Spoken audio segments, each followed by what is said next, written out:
비 오는 날 새니까 방수 문제다, 이렇게 단정하면 안 된다는 겁니다. 복합적인 원인이 숨어 있을 수 있다는 걸 생각하셔야 된다는 거예요.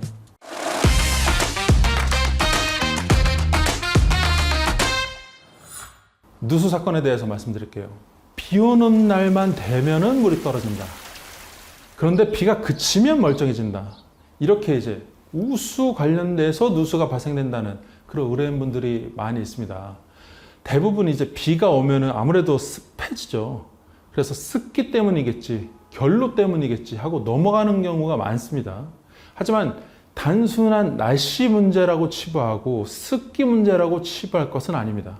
건물의 구조적인 결함, 시공할 때부터의 하자 또는 이제 관리 소홀로 인한 것일 수가 있습니다. 오늘 니키피디아에서는 비 오는 날만 누수가 생길 때 어디가 많이 문제가 되는지, 그리고 누가 책임을 져야 되는지 정확하게 짚어보는 시간 갖도록 하겠습니다. 비 오는 날만 누수 생기는 그 정체, 비가 오는 날마다 천장에서 물이 뚝뚝 떨어져요. 거실에서 떨어지고 부엌에서 떨어지고 안방, 작은 방 물이 떨어진다. 뚝뚝 떨어지는 경우가 있죠. 아니면 제일 애매할 때가 벽지가 쭉 젖어 들어와요. 전기 콘센트 저기 전구에까지 젖어서 전기가 나가는 경우, 굉장히 불이 날지 위험한 경우들까지 생기고 있습니다. 이런 현상들은 대부분 외벽, 바깥에서부터 물이 들어오는 거, 외벽, 옥상에서 물이 들어오는 거, 창틀 있죠, 샤시, 창틀 샤시에서 들어오는 거, 그리고 위에 배수구가 새는 거, 방수층, 물 쓰는 공간에 방수층이 깨진 거, 이 4가지, 5가지 정도에서 한 곳에서 생기거나 2곳 이상에서 경합해서 생기거나 하는 문제가 생깁니다. 특히 문제가 되는 것이 신축한 후에 1, 2년 있다가 생기는 경우가 많습니다. 이게 뭐가 문제냐면 하자 보수 보증 기간이 2년, 3년에 많이 걸려 있어요.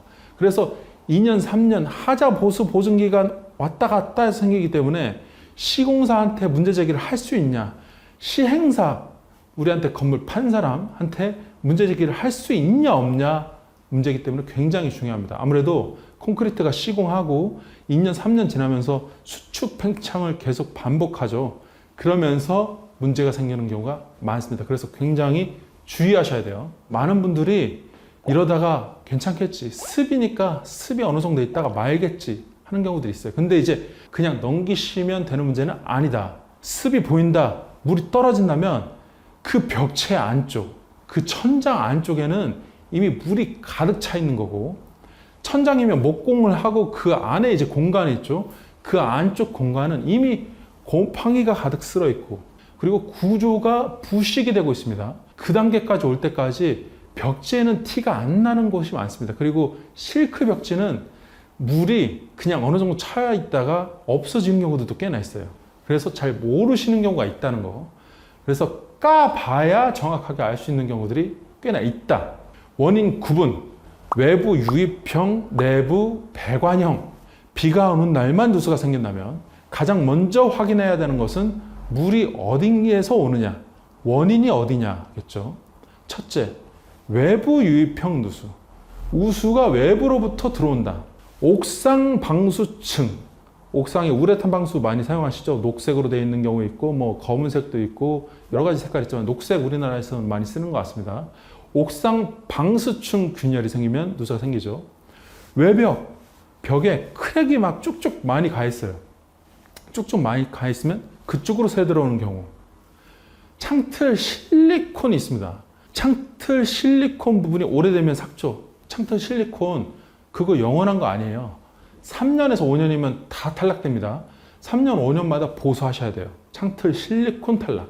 그리고 배수구가 있죠. 비가 오면은 우수들이 집중돼서 유수관으로 쭉 빠지게 됩니다. 그런 유수되는 배수관이 이격되거나 깨지거나 오래됐거나 못이 박혔다가 그 못이 삭아가지고 그 삭은 곳으로 물이 나오거나 외부에서 유입되는 경우는 이 정도가 있을 것입니다. 자, 2번째로 그러면 내부 배관형 누수가 있죠. 수도배관, 보일러관, 이 2가지가 굉장히 많습니다. 자, 수도배관은 물이 항상 수도가 차 있죠. 상수도관은 항상 차 있고 하수도관은 물이 나갈 때만 있죠. 그리고 보일러관은 보일러 안 틀 때는 좀 물이 안 돌다가 보일러 틀 때 겨울에는 물이 도니까 새죠. 그게 아니더라도 보일러에 이제 물이 연결되어 있는데 보일러 배관 쪽에서 누수가 생기면 그쪽에서는 물이 상시적으로 새죠. 그러니까 비가 오지 않아도 이건 계속 새는 겁니다. 아니면 비가 오지 않아도 셀 때 있고 안 셀 때 있다. 즉, 비 오는 날에만 새는 누수라면 대부분 외벽, 옥상, 창틀의 구조적 결함일 때가 많다. 여기서 중요한 건 비 오는 날 새니까 방수 문제다. 이렇게 단정하면 안 된다는 겁니다. 복합적인 원인이 숨어 있을 수 있다는 걸 생각하셔야 된다는 거예요.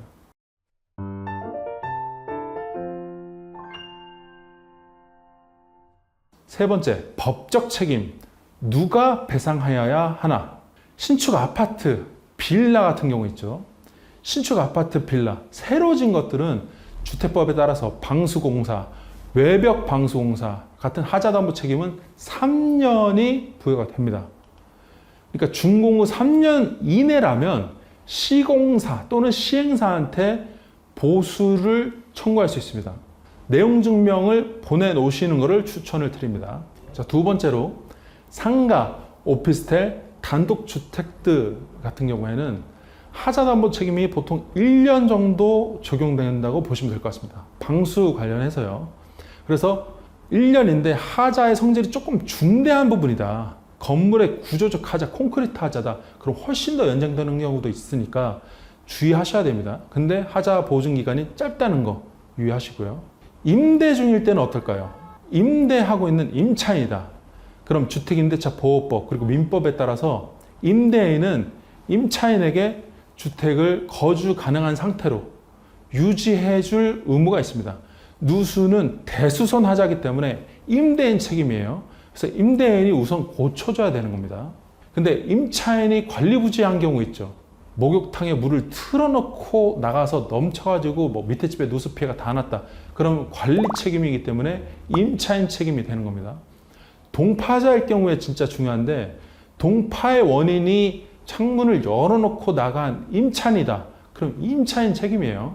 그리고 결국에는 누수 원인을 정확히 밝혀야겠죠.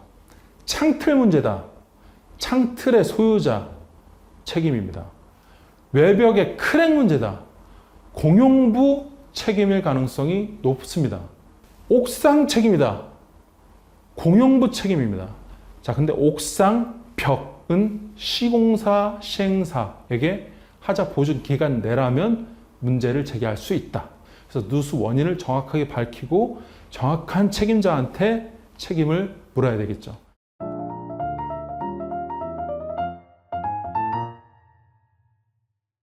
지금 바로 뭘 해야 하냐? 첫째, 비 오는 날에 물이 새요. 카메라부터 들고 촬영하십시오.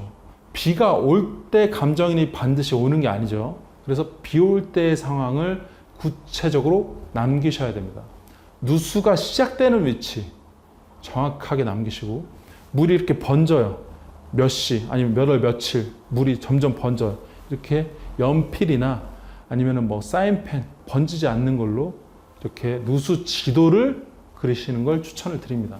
물이 어떻게 흘러가는지 천장을 깠어요. 그러면 천장에서 크랙이 있는데 크랙에서 물이 어떻게 번져 나가는 흐름이 있겠죠. 흐름을 남겨놓으시고 시간을 기록해서 물이 1시간에 몇 통, 몇 미리, 1리터 병을 가득 채운다. 2리터 병을 가득 채운다. 이렇게 시간 대비 물의 양을 남겨놓으시는 것도 추천드립니다. 밖에 비의 세기도 기록을 해놓는 게 좋겠죠. 비의 세기, 우수량, 이거는 기상청 사이트를 보시면 정확하게 남겨져 있습니다. 그래서 기상청 사이트를 확인하시고 그것과 함께 기록을 꼼꼼히 남겨주시길 바라겠습니다. 둘째, 누수 탐지 원인을 밝혀야 되겠죠. 누수 탐지를 진행을 하십시오. 전문 탐지사가 원인을 정확하게 분석을 하면 법원에서도 어느 정도 신뢰가는 간접 증거로서 활용할 수가 있습니다. 셋째, 하자보수 요구서 또는 하자보수 청구의 내용 증명을 보내십시오. 아직 하자보수 기간 내다. 그러면 시공사, 시행사한테 증거 자료와 함께 보내놓으셔야 되고요. 내용 증명을 뭐 윗집 책임이다. 윗집에 보내셔야 되고, 임대인 책임이다. 임대인에게 보내셔야 되고, 임차인 책임이다. 임차인에게 보내셔야 되겠죠. 넷째, 감정비용 부담 주체가 누군지를 확인을 좀 해놓으실 필요가 있어요. 초기에는 내가 피해자면 신청인, 피해자에게 손해배상액과 손해 원인에 대한 입증 책임이 있어요. 그래서 신청인, 내가 부담을 하게 됩니다. 하지만 책임이 결국 인정돼요. 그럼 누구 책임이죠?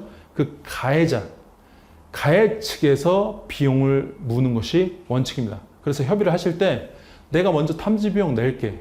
근데 원인이 네 쪽에서라고 밝혀지면 네가 내줘 라고 협의를 하셔야 됩니다.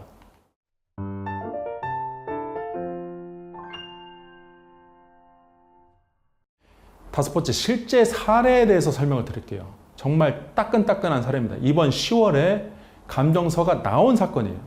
저희 의뢰인은 서울 강북구의 북한산 아래에다가 신축 빌라를 구입을 하셨습니다. 신축된 지는 꽤 됐는데 저희 의뢰인은 좀 지나서 분양을 받으신 의뢰인입니다. 그래서 입주, 분양하고 한 2년 정도 딱 지나자 비가 오면 거실 천장에서 물이 뚝뚝 떨어지는 거예요. 처음에는 부엌 쪽에 가까운 거실 쪽에서 물이 떨어졌습니다. 그러다가 거실 중앙으로 쭉 더 번졌어요. 이어져서 오는 게 아니라 여기서 내렸다가 또 거실 중간에서 또 떨어졌다가, 작은 방에서 떨어졌다가, 안방에서 떨어졌다가, 모든 방, 모든 거실에서 다 떨어진 공간에서 물이 떨어졌습니다. 최상부지, 그러니까 바로 위가 옥상입니다. 시공사는 이사 올 때에 상부를 우리가 파손했다. 우리 의뢰인이 이사 오면서 이사 그 사다리 차 걸죠. 그걸 걸면서 옥상 부위를 걸어서 파손했다. 그래서 그때 방수층이 깨진 것이다 라면서 의뢰인의 책임이라고 밀어버리고 자기 책임을 회피했습니다. 하지만 감정을 받아왔습니다. 감정 결과 옥상에 묵은 콘크리트 바닥을 굉장히 올렸어요. 묵은 콘크리트 바닥 및 노출 우레탄 방수층이 균열이 생겼다는 게 원인으로 밝혀졌고, 누수 방지 공사와 피해 복구 공사비로 2천만 원의 하자 보수비를 책정해 줬습니다. 왜 샜느냐가 핵심이다.